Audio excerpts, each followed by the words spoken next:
Massive breaking news. Neo Firefly ships large batch of cars to Europe. Overseas expansion to include North America. You heard that right. Hi guys, welcome back to my channel, The Wealthy Mindset. It's yours truly, Money Making Mitch. And as usual, guys, this is not financial advice.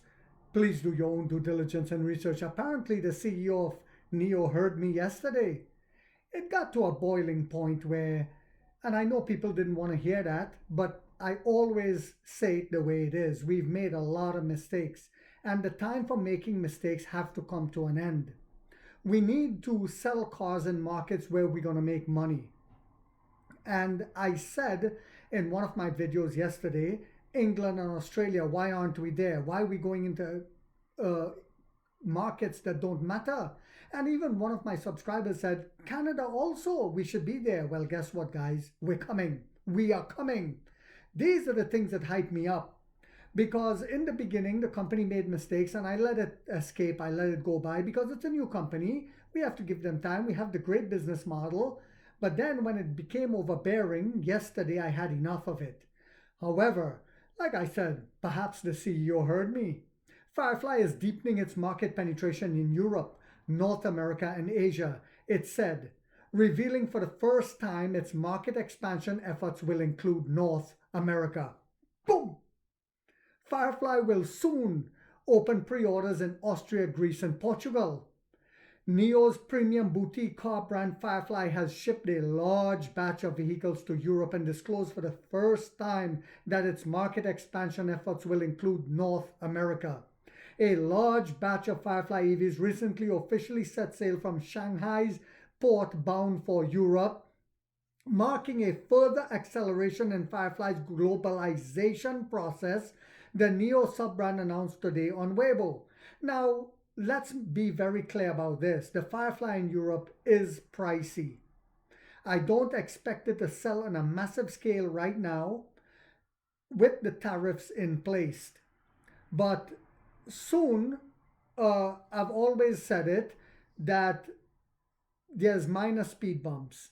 And I expect those tariffs to come down because China is not going to play around. Those tariffs can't stay forever. The same reason why we're about to enter Canada, because China knows where to hit, pinpoint and hit in places where it will hurt as well. You don't want my cars to come in. I don't want your canola oil to come in.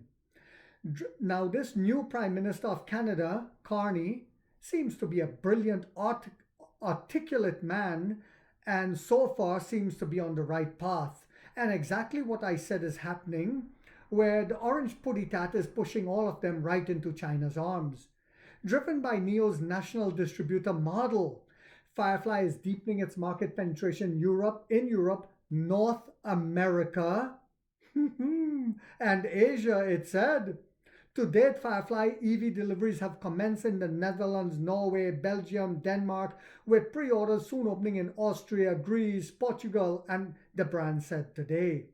Neo officially launched a Firefly brand on Neo Day 2024.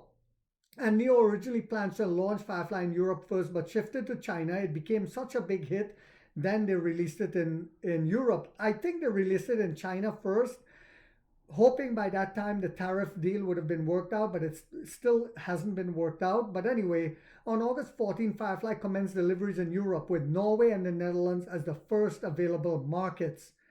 From its April 19 launch in China to its first European delivery, the model took less than 4 months, setting Neo's Incorporated fastest overseas market expansion record, Firefly said, expanding into North America. This is the yummy for the tummy. We know that Carney is getting ready to drop the tariffs.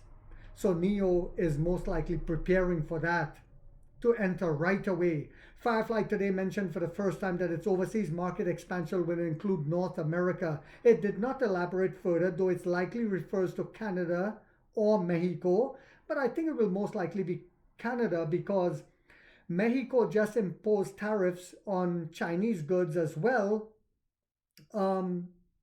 Along with, yes, I think just one other country in Latin America that did that. But Brazil, Venezuela, and Colombia, I believe it is, does not have tariffs on Chinese goods.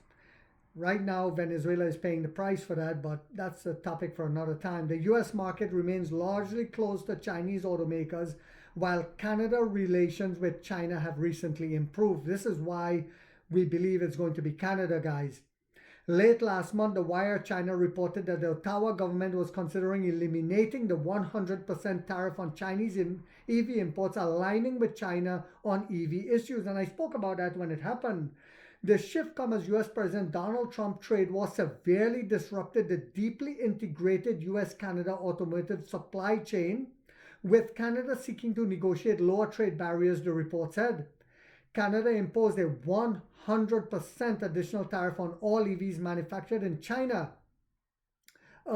Prior to the US government actions at that time, prior to the additional tariffs, EVs produced in China faced a only 6.1% tariff when exported to Canada. So we expect that same 6.1% to come back. After the additional tariffs take effect, the tariff rate rose to 106.1%, in line with what their Washington masters told them to do. In Mexico, several Chinese automakers, including BYD, Zeekr, are already selling vehicles. But I still think it's Canada, because Carney is getting ready to do business to make the Canadian economy strive again.